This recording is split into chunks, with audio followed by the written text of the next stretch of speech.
Hello friends, welcome to my channel. आज हम अपना गेट साइकोलॉजी का पेपर डिस्कस करेंगे और बड़े दिन से मैंने कोई वीडियो अपलोड नहीं करी है और अब आपका एडमिट कार्ड आ चुका है। जो आपका गेट साइकोलॉजी 2022 वाला पेपर था 6 फ़रवरी को आपका वो पेपर है। आप अपने एडमिट कार्ड चेक कर सकते हैं। तो आज हम जो 2021 का पेपर था उसको डिस्कस कर लेंगे, ठीक है। और आपके सेट के फॉर्म भी निकल गए हैं, जेके सेट के तो निकल गए हैं। तो 20 जन को उसकी भी लास्ट डेट है, आप वो फिल कर सकते हो फॉर्म।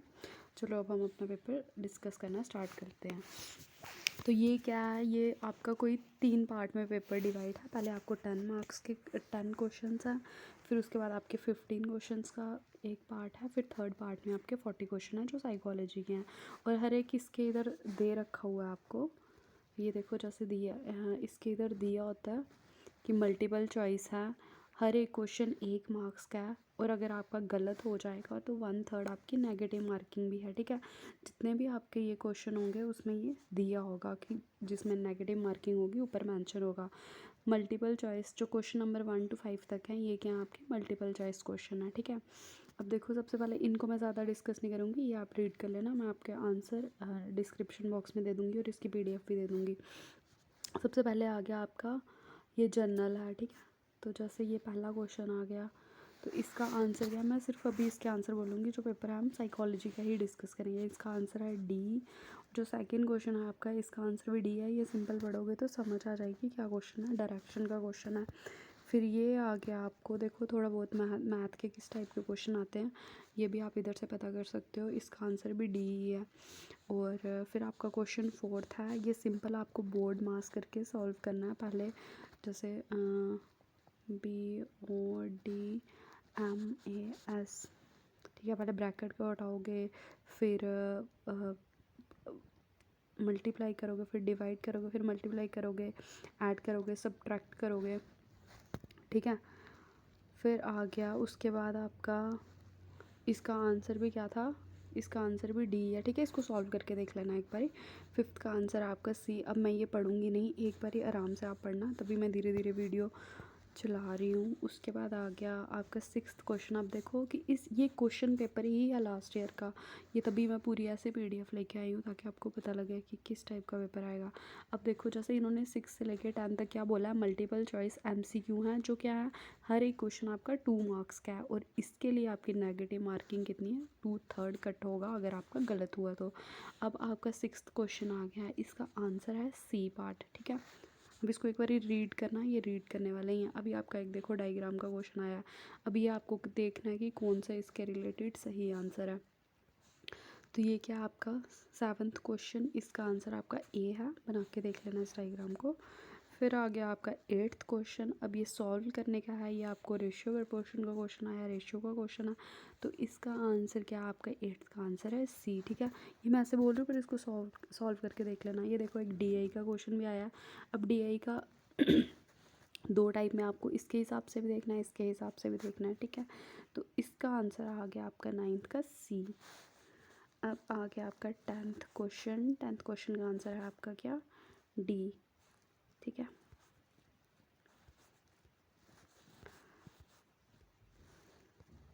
टेंथ क्वेश्चन का आंसर डी आ गया। और ये आपके पहले जो 10 जनरल क्वेश्चन आए थे, जो जनरल में से आया था वो ये थे आपके, ठीक है। 10 क्वेश्चन, इसमें जो पहले 5 थे उनमें 1/3 आपका नेगेटिव जाएगा और 1 नंबर का था, और दूसरे 2-2 नंबर के थे। अब आ गई आपकी सेकंड सेक्शन, यह है रीडिंग एंड कंप्रीहेंशन। ये सारा इंग्लिश के रिलेटेड है, ये पढ़ोगे तो इसका आंसर निकलेगा। अब जैसे क्वेश्चन 1 to 5 करोगे है 1 मार्क्स का है, गलत करोगे तो 1/3 इसकी नेगेटिव मार्किंग है, ठीक है। इसको पढ़ना अच्छे से और करना कि आपसे ये क्वेश्चन होते हैं कि नहीं होते हैं। तो जो पहला है उसका आंसर सी है, सेकंड का आंसर भी सी है, और थर्ड का आंसर क्या है आपका, थर्ड का आंसर भी सी है, ठीक है। अभी इतने बड़े बड़े मैं पढ़ूंगी तो ये 2-3 घंटे की वीडियो चली जाएगी, बट ये सिंपल कंप्रीहेंशन के क्वेश्चन है तो ये आप खुद से पढ़ना।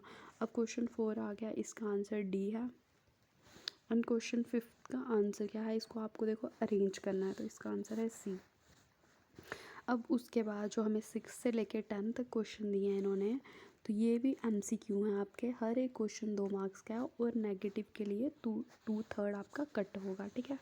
तो 6th का आंसर क्या है, ए। इसको पढ़ना मैं ऐसे कर रही हूँ, ये नहीं सोचना कि डिस्कस नहीं कर रही, मैं सिर्फ साइकोलॉजी के ही डिस्कस करूँगी आपके साथ। 7th का आ गया आपका आंसर सी, एंड 8th का आंसर भी आपका सी है। और 9th का आंसर क्या आ गया आपका, 9th का आंसर है आपका डी, ठीक है। अब आ गया 10, तो 10 का आंसर क्या है आपका बी, ये अरेंज करने के लिए है। देखो कितने बड़े बड़े ये दिए होते हैं, पर ये नहीं है कि टाइम पे ख़त्म नहीं होता, पेपर टाइम पे ख़त्म हो ही जाता है। फिर आ गया आपका 11th का। अब देखो जो 11th का है ना, अब इधर से पेपर की जो टफ़ लेवल है, जो गेट का बाकी पेपरों से अलग है, वो ये है कि अब इसमें देखो इन्होंने क्या दिया है, इन्होंने दिया इधर आपको सिंपल दिया है इन्होंने, मल्टीपल सिलेक्शन क्वेश्चन। अब ये MCQ नहीं है, मल्टीपल चॉइस नहीं है, मल्टीपल सिलेक्शन है, यानी कि एक से ज़्यादा आप सेलेक्ट करोगे।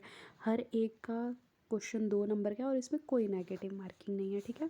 फिर से पढ़ लो इसको अच्छे से ध्यान से कि मल्टीपल सिलेक्शन मतलब एक इसमें से आपके, आप अब देखो इधर ही है ना कि आपको लग रहा है कि नीचे कोई आंसर है, इसमें आप जितने पे भी टिक करोगे उतने पे टिक बजेगा, ठीक है। अब जैसे 11 है तो 11 का आंसर पता क्या है, C एंड D। कोई नीचे आपको कॉम्बिनेशन नहीं मिलेगा, आपको डायरेक्ट इसमें से ही टिक करने हैं। अगर आप बी और ए को भी टिक लगाओगे तो 4 के 4 को टिक लग जाएगा, ठीक है। बस ये जो डिफ़िकल्टी लेवल है गेट का वो यही है कि जो मल्टीपल सिलेक्शन वाले क्वेश्चन हैं वो टफ़ हो जाते हैं। तो इसका आंसर सी और डी है, ठीक है। और हमें उधर लगता है कि बी भी हो सकता है, ए भी हो सकता है, चलो कंप्रीहेंशन में नहीं लगेगा, बट जो साइकोलॉजी का आएगा उसमें वैसे ही लगता है। अब इसका क्या है, मल्टीपल सिलेक्शन है तो इसमें भी इसके 2 पार्ट है, बी एंड सी। और जो 13 है इसका क्या आ गया आपका, इसका आपका ए एंड बी। और जो 14 है, 14 का आ गया आपका ए एंड बी। और जो 15 है देखो इसका आ गया, 15 का आपका ए सी एंड डी, ठीक है। अब मैं ऐसे जल्दी जल्दी बोल रही हूँ तो आप एक बार ये इसको अच्छे से रीड करना और फिर करना, ठीक है। ये लो आप इसके स्क्रीनशॉट ले सकते हो, मैं धीरे धीरे करके इसको स्क्रॉल कर देती हूँ। ये आपका 14 आ गया, ये 13 आ गया, ये 12 आ गया और ये 11 आ गया, ठीक है। स्पेशली इनको अच्छे से एक बारी कर लेना, ज़रूरी नहीं है यही पूछेंगे बट ऐसे ही क्वेश्चन आते हैं। अब आ गया हमारा साइकोलॉजी का पेपर, ठीक है। ये कितने हैं, 40 क्वेश्चन है। सबसे पहले आ गया क्वेश्चन नंबर 1 से लेकर 19 तक, देखो इन्होंने ऊपर मेंशन किया MCQ है, मतलब आपको एक ही सिलेक्ट करना है, हर एक का 1 मार्क्स है और हर एक क्या होगा, और रॉन्ग होने पे क्या होगा आपका 1/3 कैंसिल होगा। अब जो 1 मार्क्स वाले हैं वो बड़े इजी से क्वेश्चन होते हैं, बट जो 2 वाले होते हैं वो भी इजी हैं, बट उसमें क्या होता है थोड़ी कन्फ्यूज़न हो जाती है हमें। अब सबसे पहले आ गया according to path goal theory of leadership a leader style, zoom कर लेते हैं थोड़ा, ठीक है। According to path goal theory of leadership, a style of leadership is in which the leader consult with subordinate involving them in decision making process। तो उसको हम कौन से टाइप की लीडरशिप है, ठीक है, तो उसको क्या बोलते हैं, पार्टिसिपेटिव। ये जो मैंने आपको स्टाइल्स ऑफ लीडरशिप करवाए हैं उसमें आपको मिल जाएगा। सेकेंड आ गया आपका एक process to test reliability that involve creating a large bank of items and then dividing it into different version of creation to test with item of similar difficulty is called, उसको क्या बोलते हैं हम बोलते हैं अल्टरनेट और parallel form of reliability. इसमें क्या होता है, एक टेस्ट को हम क्या करते हैं, लेते हैं और उसको क्या करते हैं इक्वल 2 पार्ट्स में डिवाइड कर देते हैं, ठीक है, डिफरेंट वर्जन। फिर क्रिएट क्या करते हैं, उसमें से 2 टेस्ट बनाते हैं और उसको हम क्या बोलते हैं, जिनका सिमिलर क्या होता है डिफ़िकल्टी लेवल होता है, तो उसको क्या बोलते हैं पैरेलल फॉर्म ऑफ रिलायबिलिटी। चलो मैंने आपको रिलायबिलिटी और वैलिडिटी का नहीं करवाया है, इसकी भी एक वीडियो मैं अच्छे से डाल दूँगी। नेक्स्ट आ गया आपका question number 3, delusion of reference is a symptom of schizophrenia in which people believe that random event or comment are directed at them. Reference में क्या होता है कि जो इंडिविजुअल होता है उसको लगता है कि जो भी हो रहा है बस मुझे ही बोल रहा है, इनडायरेक्टली किसी और को भी बोलोगे बट वो खुद पे ही वो चीज़ें लेता है। फोर्थ आ गया आपका a student who has prepared inadequately for an exam attributes his failing grade to an unfair test। Cheating by other student or a professor who taught badly is expressing. एक जो student है उसने खुद अच्छे से पढ़ा नहीं है और फिर वो ये बोल रहा है कि मेरा टेस्ट अनफेयर, मेरा चेक अच्छे से नहीं हुआ है, प्रोफेसर की गलती है, बाकी स्टूडेंट भी क्या कर रहे थे, चीटिंग कर रहे थे। तो ये क्या है, ये कौन सा मेथड है जब वो दूसरों पे चीज़ें डाल रहा है सारी। तो ये आ गया आपका प्रोजेक्शन। अब फिफ्थ क्वेश्चन है, which of the following theory of emotion best fits with the statement that perception of an environmental situation result in emotion and both felt emotion and body reaction in emotion are independent of each other by triggering simultaneously। अब देखो simple से पूछा है इन्होंने कि emotion और जो body reaction है सेम टाइम पे होगा बट दोनों क्या है, एक दूसरे के इंडिपेंडेंट है। तो ये कौन सी आपकी कैननबर्ग की थ्योरी है। और इसमें ऑटोमेटिक नर्वस सिस्टम भी ऐड होता है। और ये क्वेश्चन नेट में भी आपको आया था। अब मुझे क्वेश्चन की बड़ी कन्फ्यूज़न है कि उसकी कैननबर्ग था कि उसका जेम्स लैंज हो रहा। अब जब आंसर की आएगी तो पता लग जाएगा, ठीक है। अब नेक्स्ट आ गया आपका सिक्स्थ क्वेश्चन। अब हम अपना नेक्स्ट क्वेश्चन करते हैं। सिक्स्थ क्वेश्चन है, the perceived fairness of the distribution of resources and reward description described as. अब जो परसीव्ड फेयरनेस होती है किसकी, fairness of distribution of resource and reward. तो ये क्या आ जाती है आपकी, ये आती है आपकी डिस्ट्रीब्यूटिव जस्टिस आता है, ठीक है। प्रोसीजर आ गया कि किस तरीके से आप डिस्ट्रीब्यूट कर रहे हो, पर इसका आंसर क्या ए है। सेवन्थ आ गया आपका, according to Bandura theory of personality which of the following is the most important person variable in determining personality. अब देखो सबसे ज़्यादा जो एल्बर्ट बंडूरा है उन्होंने किसके बारे में बात की है, उन्होंने बोला है सेल्फ एफिशिएंसी के बारे में, ठीक है। अब ये क्या होती है, अगर मैं इधर डिस्कस करने बैठ जाऊँगी तो 40 क्वेश्चन है, वीडियो बहुत लंबी हो जाएगी। आप जाके ये बाकी वीडियोज़ में चेक कर सकते हो, जितने भी क्वेश्चन हैं सबके बारे में मैंने सारे ही मैक्सिमम करवाए हुए हैं, ठीक है। एट्थ आ गया आपका, match the following event in, ठीक है। ये मैच द फॉलोइंग है, ये आपको इवेंट दिए हैं और ये स्ट्रेस दिया है कौन सा। तो इसका आंसर क्या है, सिंपल बता देती हूँ, इसका आंसर है ए। इधर से हम देख लेंगे। अब पी का क्या है, a young child who loses his water bottle on the school bus. तो वो क्या है आपका daily hustle. A person who escape from the Taj Hotel on 29 November 2008 around midnight and has nightmare about the same incident। तो वो क्या आ जाएगा आपका traumatic event. Someone fearing the loss of one's job. तो ये क्या आ गया उसके लिए, क्रॉनिक स्ट्रेसर आ गया। Someone fearing the loss of one's job ये आ गया आपका क्रॉनिक स्ट्रेसर। अब a women who has her first baby a major life event, ठीक है। तो इस तरीके आप ये चीज़ें मैच करोगे। आ गया आपका ninth question, which of the following type of colour blindness denote blue yellow colour deficiency. अब देखो ये क्वेश्चन क्या होता है कि मैक्सिमम नहीं पता होता है। तो ये आ गया आपका कोई एक जैसे मिसलिनियस क्वेश्चन आ जाता है ना, तो इसका क्या आ गया, ट्राई टेनो पाए, ठीक है।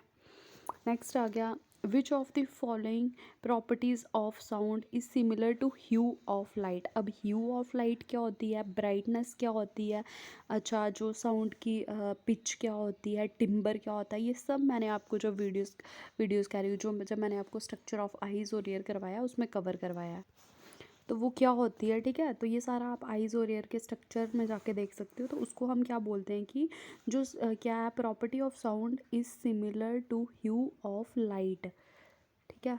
Property of sound is similar to hue of light, तो वो क्या आ गया आपका, वो आ गया आपका पिच। जैसे साउंड के लिए पिच है वैसे ही लाइट के लिए ह्यू है। फिर आ गया, dash is a reinforcement schedule where a person or animal receive the reinforcement based on varying amount of time. मतलब अलग अलग टाइम पे जब उसको क्या होती है, रीइंफोर्समेंट मिलती है। तो वो क्या आ गया आपका, बिल्कुल सिंपल क्वेश्चन है, वेरिएबल इंटरवल। और ये आसान इसलिए क्योंकि हमें इसमें से एक ही चूज़ करना है। ट्वेल्थ आ गया आपका, dash is a loss of memory of event that occur prior to trauma. मतलब ट्रॉमा से पहले वाली जब चीज़ें भूलती हैं तो उसको हम क्या बोलते हैं, वो आप क्या आ गया, रेट्रोग्रेड। इंटेरोग्रेड कौन सा आ गया, जो बाद वाली भी भूलेंगे, ठीक है, और उसमें ज़्यादा डिफ़िकल्टी आती है। फिर आ गया 13, phobia and OCD fall in the category of OCD का मतलब आ गया ऑब्सेसिव कंपल्सिव डिसऑर्डर। ये किसकी कैटेगरी में आते हैं? ये आपके एंग्जाइटी डिसऑर्डर में आते हैं, ठीक है। पैनिक अटैक वगैरह भी इसमें ही आ जाते हैं।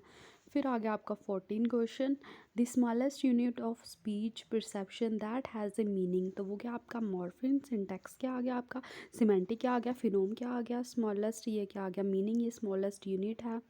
ये कैसे हम फ्रेजेस वगैरह को इकट्ठा करते हैं, और सिमेंटिक क्या आ गया, मीनिंग के रिलेटेड आ गया, ठीक है। तो ये सारे आपको स्पीच के बारे में पता होने चाहिए कि स्पीच, अब चलो इधर मैं बता देती हूँ इसके बारे में क्या क्या पता होना चाहिए। सबसे पहले ये 4 यूनिट्स पता होने चाहिए, ग्रामर क्या होती है, नॉम चोम्स्की ने क्या बोला लैंग्वेज के लिए, या फिर बाकी जो आपके आगे और कौन है आपका वाइगोस्टी, उन्होंने क्या बोला कि लैंग्वेज हम कहाँ से सीखते हैं, ठीक है। और क्या जो कल्चर है वो लैंग्वेज में कितना रोल प्ले करता है, ये किसने बोला। तो ये सब लैंग्वेज के बारे में आपको पता होना चाहिए। फिर आ गया आपका 15 question, in adolescence with the development of the stage of formal operation, ठीक है।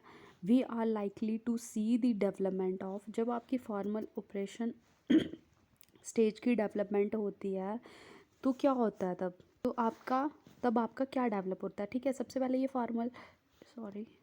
ये जो फॉर्मल ऑपरेशन स्टेज है, सबसे पहले ये दी किसने आपको पता होना चाहिए। ये किसकी थ्योरी की बात इधर चल रही है, जीन पियाजे की थ्योरी की बात चल रही है। उन्होंने 4 स्टेजेस दी थी, sensory motor, pre operational, concrete operational.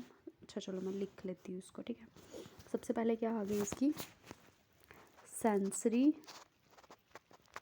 Motor, फिर आ गई आपकी प्री ऑपरेशनल, फिर आ गई कंक्रीट ऑपरेशनल, और फिर 4th आ गई आपकी फॉर्मल ऑपरेशनल, ठीक है। तो इन्होंने दी हैं ये 4 स्टेजेस जीन पियाजे ने। अब इन्होंने बोला ये किसके साथ मैच करती है, इन्होंने बोला post conventional, pre conventional, body kinetics. अब जो पोस्ट कन्वेंशनल और प्री कन्वेंशनल मोरालिटी है ये कोलबर्ग की आपकी, ठीक है। तो जो इन्होंने बोला फॉर्मल ऑपरेशनल, ये जो लास्ट स्टेज थी ये किसके साथ रिलेट करती है इन सब में, तो ये रिलेट करती है आपकी पोस्ट कन्वेंशनल के साथ। देखो पोस्ट कन्वेंशनल सबसे लास्ट थी, उसमें भी क्या थी, सबसे पहले प्री कन्वेंशनल थी, ये पहली स्टेज थी, फिर कन्वेंशनल थी वो सेकंड थी, और ये आपकी थर्ड थी, ठीक है। फिर आ गया उसके बाद 16 क्वेश्चन आ गया, which technique allow researcher to conduct an integrative statistic analysis of multiple independent studies addressing the same question. तो वो कौन सी आ गई आपकी, कौन सी टेक्निक है जिसमें रिसर्च क्या करता है, इंटीग्रेटिव स्टैटिस्टिक, अब बोलने नहीं जाएगा मेरे से ये वर्ड, एनालिसिस किसकी, मल्टीपल इंडिपेंडेंट स्टडीज़ की, और जिसमें सेम क्वेश्चन होते हैं। वो कौन सा आ गया आपका, वो कौन सी स्टडी है, वो आपकी है मेटा एनालिसिस बोलते हैं हम उसको। अब आ गया आपका next, the role of culture and scaffolding are emphasized in. अभी मैंने थोड़ी देर पहले आपको बोला ये रोल कल्चर के बारे में, स्कैप फोल्डिंग आ गया, उसके बाद मोर नॉलेजेबल पर्सन MKP, और एक और था अभी मुझे याद नहीं आएगा, ठीक है। तो इन सब के बारे में किसने बोला हुआ है आपको, इस सब के बारे में बोला है वाइगोस्टी की थ्योरी ऑफ कॉग्निटिव डेवलपमेंट में बोला है। पियाजे की थ्योरी अभी हमने पढ़ी, 4 स्टेजेस होती हैं। एटकिंसन और शिफरिन का जो मॉडल है तो ये मेमोरी का मॉडल है, ठीक है। तो इसका आंसर क्या आ गया आपका, इसका आंसर आ गया आपका ए। नेक्स्ट आ गया आपका 18 question, most people tend not to consider situation factor while judging other behavior because, बहुत सारे लोग हैं जब दूसरों के बिहेवियर को जज करते हैं तो वो क्या करते हैं, सिचुएशनल फैक्टर को बिल्कुल भी नहीं कंसीडर करते हैं और सीधी जजमेंट सुनाते हैं, और जो भी बोलते हैं ये इसकी खुद की वजह से, सिचुएशन का तो कोई फैक्टर या कोई रोल ही प्ले नहीं है। तो वो क्या आ गया, people are incline to commit the fundamental attribution error. तो सोशल साइकोलॉजी में जाके देखना, करवाया हुआ है FAE क्या होता है, ठीक है। नेक्स्ट आ गया आपका 19th, using archival analysis scientist describe a culture of. अब आर्चीवल एनालिसिस क्या होती है, इसमें क्या होता है, हम हिस्ट्री का नहीं पढ़ते हैं बट जो कलेक्शन होती है हिस्टोरिकल मटेरियल की उसके बारे में पढ़ते हैं, ठीक है। तो ये हम कहाँ से कर सकते हैं, scientist describe a culture by, किस किस को यूज़ करके कर सकते हैं वो, तो वो यूज़ कर सकते हैं examine by documents like magazines, diaries and newspaper को देख के, ठीक, पुरानी हिस्ट्री के बारे में पता कर सकते हैं, मतलब हिस्टोरिकल मटेरियल्स के बारे में। अब आ गया 20 क्वेश्चन। अब देखो अब इधर से आ जाता है जो डेंजर जोन है हमारा स्टार्ट हो गया है। ये है मल्टीपल सिलेक्शन क्वेश्चन। अब कुछ बच्चे क्या करेंगे जो पहली बार देंगे वो इसको भी एज ए MCQ करके आ जाएंगे, ठीक है। बट ये मल्टीपल सिलेक्शन मतलब आप एक से ज़्यादा इधर सेलेक्ट कर सकते हो। अब ये 1 मार्क्स का है और इसमें कोई नेगेटिव मार्किंग नहीं है, ठीक है। कहाँ तक नहीं है नेगेटिव मार्किंग? 20 से लेके चलो आगे शायद कोई नेगेटिव मार्किंग नहीं है।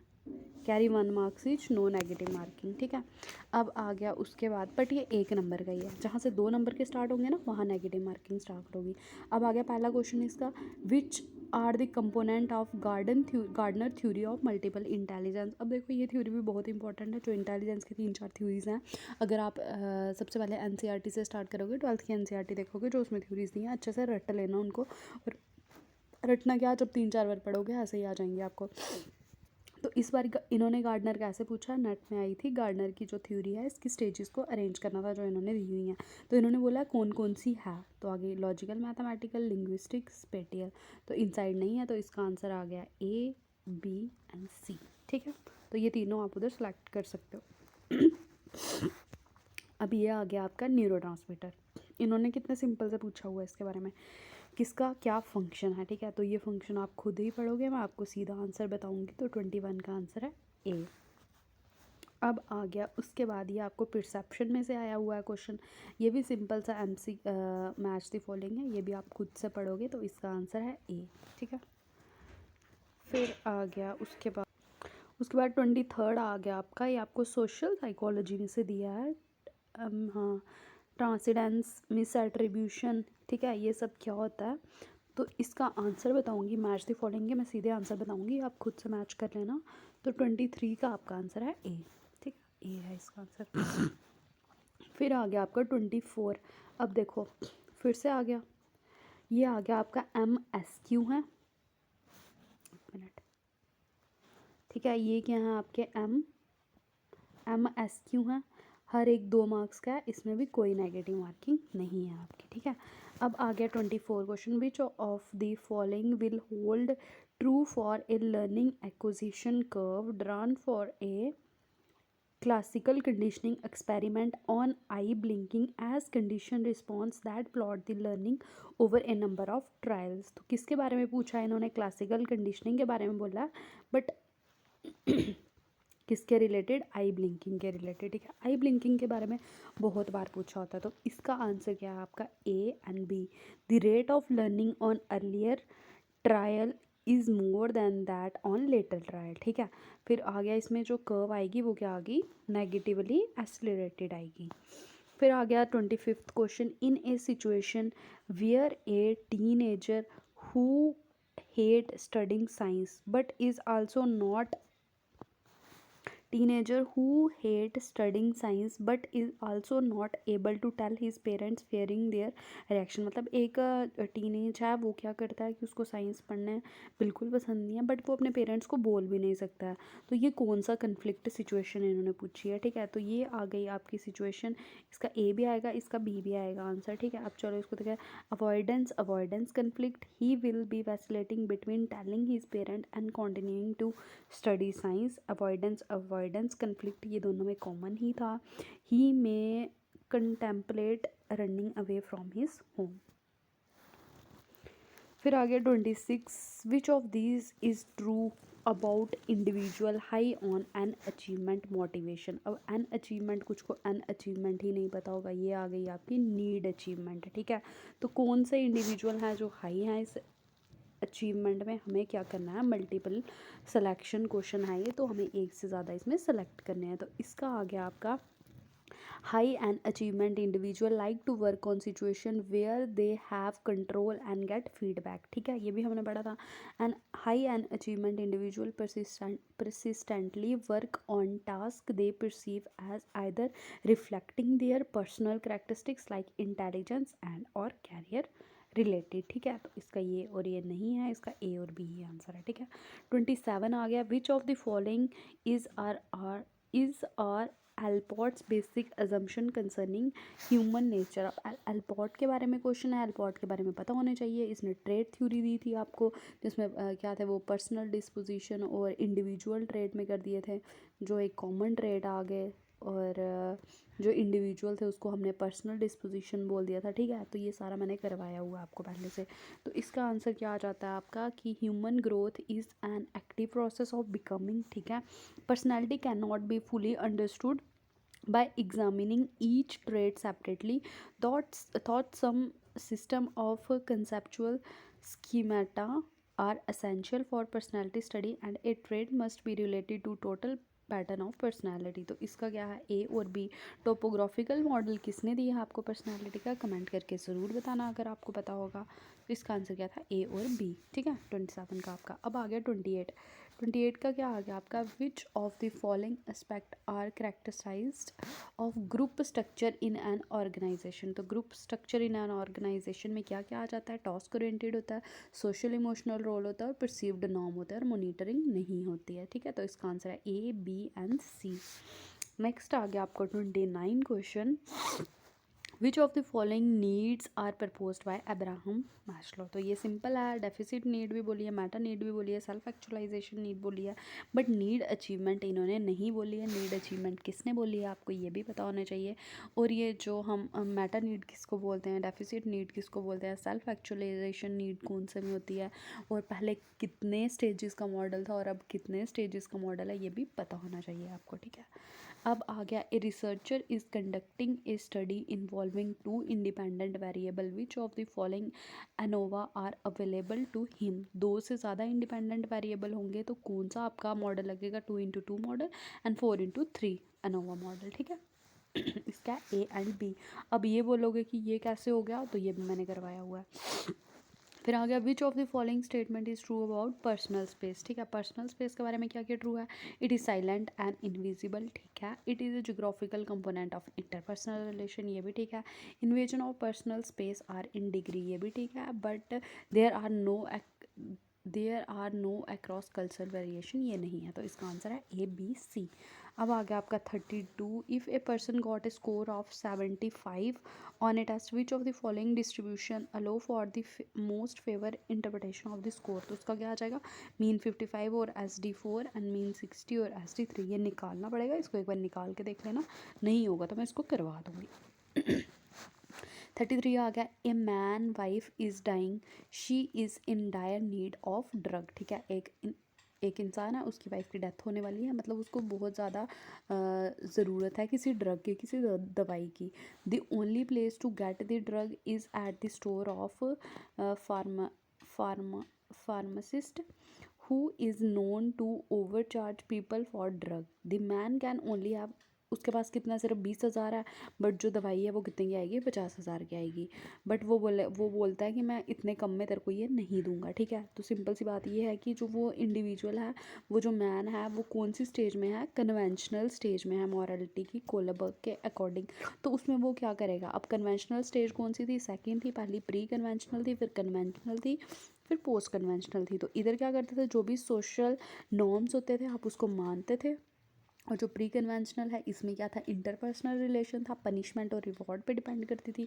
इधर सोशल नॉर्म्स पे डिपेंड करती थी, सोसाइटी को लेके हम क्या करते थे, डिसीजन लेते थे। और जो लास्ट थी इसमें हमारे जो एथिकल प्रिंसिपल्स थे हम उनको फॉलो करते थे। बेशक कुछ गलत है, अगर हमारी नज़रों में सही है तो हम वो करेंगे। तो ये कौन सी स्टेज में आ गया आपका, ये आ गया आपका सेकंड स्टेज में, मतलब सोसाइटी की चीज़ें ये मानेगा। तो ये क्या करेगा, ही वुड नॉट स्टील, वो क्या करेगा, ड्रग्स को चोरी नहीं करेगा, as everyone will see him as thief, क्योंकि उसको सारे एज ए चोर देखेंगे। And he his wife would not approve of his stealing और एक्सेप्ट द स्टोलन ड्रग, ठीक है। No matter what he would obey the law because stealing is a crime, ठीक है। तो इसका आ गया ए एंड बी। अब आ गया 34। अकॉर्डिंग टू इरिक्सन आइडेंटिटी, अब इरिक्सन की कितनी स्टेजेस थी, 8 स्टेजेस दी थी ना उन्होंने डेवलपमेंट की। तो ये उसमें से क्वेश्चन आया है। Identity versus role confusion is the 5th stage of life span development, which of the following out of the emergence are result of identity crisis. तो आइडेंटिटी क्राइसिस होता था जो, तो उसमें क्या क्या आ गया आपका, आइडेंटिटी डिफ्यूजन एंड आइडेंटिटी मॉर्टेरियम, ठीक है। इसका ए एंड बी है। और ये आइडेंटिटी फॉरक्लोज क्या होता है, और ये 4 टाइप के थे, ये मैंने आपको करवाए हुए हैं। आइडेंटिटी कंप्लीशन था शायद एक, ठीक है, जहाँ हम अचीव कर लेते हैं सब कुछ। तो जो फिफ्थ स्टेज था उसके ये दो कन्फ्लिक्ट थे, ए एंड बी, ठीक है। 34 का 35 आ गया, the life span expert argue that biological aging begin at birth, ठीक है। बायोलॉजिकल एजिंग कब होती है? बर्थ के टाइम होती है। तो इसके बारे में क्या ठीक है जो इन्होंने बोला cell can divide to a maximum of about 75 to 80 times and then that as people age cell become less capable of dividing, ठीक है। People age because when cell metabolize energy the byproduct include unstable oxygen molecule known as, उसको क्या बोलते हैं? Free radical, ये भी ठीक है। फिर आ गया aging is due to decay of mitochondria, तो ये भी ठीक है। Cell division increase as people age, नहीं ये गलत है। तो इसका क्या आ गया? A B and C. अब आ गया आपका 36 question, which of the following are involve in sympathetic nervous system activation. Sympathetic nervous system से आपको ये पता होना चाहिए कि किसका पार्ट है। सबसे पहले क्या था आपका? नर्वस सिस्टम आ गया था ना। चलो इसको अच्छे से करवा देती हूँ एक बारी। ये आ गया क्या आपका? Nervous system.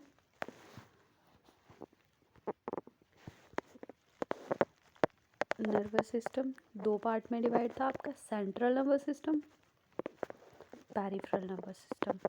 जो पेरिफेरल नर्वस सिस्टम था ये फिर से दो पार्ट में डिवाइड था आपका, सोमैटिक और ऑटोमेटिक।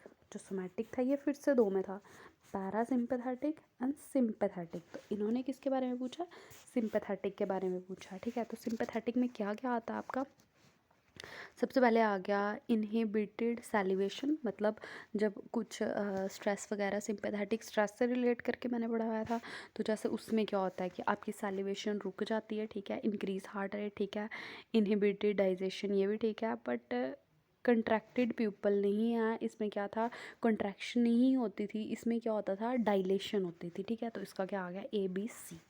नेक्स्ट आ गया हाउ और genetic theories of psychopathology test कैसे होती हैं? ये नेट में बहुत बार क्वेश्चन आया। Using twin study, using family history, using adoption studies. तो इसका क्या आ गया? A B C. 38 क्वेश्चन आ गया, an investigator approaches college student who initially. अब देखो ये बड़ा सही सा क्वेश्चन आया है, ठीक है। ये कंसेप्ट भी मैंने आपको करवाया हुआ है। क्या बोला है? An investigator approaches college student who initially believe that water should be purified and ask them to compose and recite a video tape speech against the use of water, ठीक है। एक जो कॉलेज स्टूडेंट है उनको पता है कि जो वाटर है वो क्या होता है? प्यूरिफाई हो सकता है, ठीक है। उन्होंने क्या बोला कि जो कॉलेज के स्टूडेंट्स को बोला इन्वेस्टिगेटर ने कि आपको क्या करना है? इस प्यूरीफाई, उनको पता है इससे प्यूरीफाई हो सकता है, आपको इसके अगेंस्ट बोलना है, ठीक है। तो उन्होंने क्या किया? उस चीज़ के लिए एक ग्रुप को ज़्यादा इंसेंटिव दिए, एक को कम दिए। तो अब इन्होंने पूछा है कि विच of the following will be expected finding, तो क्या फाइंडिंग होगी, ठीक है। ये मैंने आपको तभी भी करवाया था एक बारी पहले।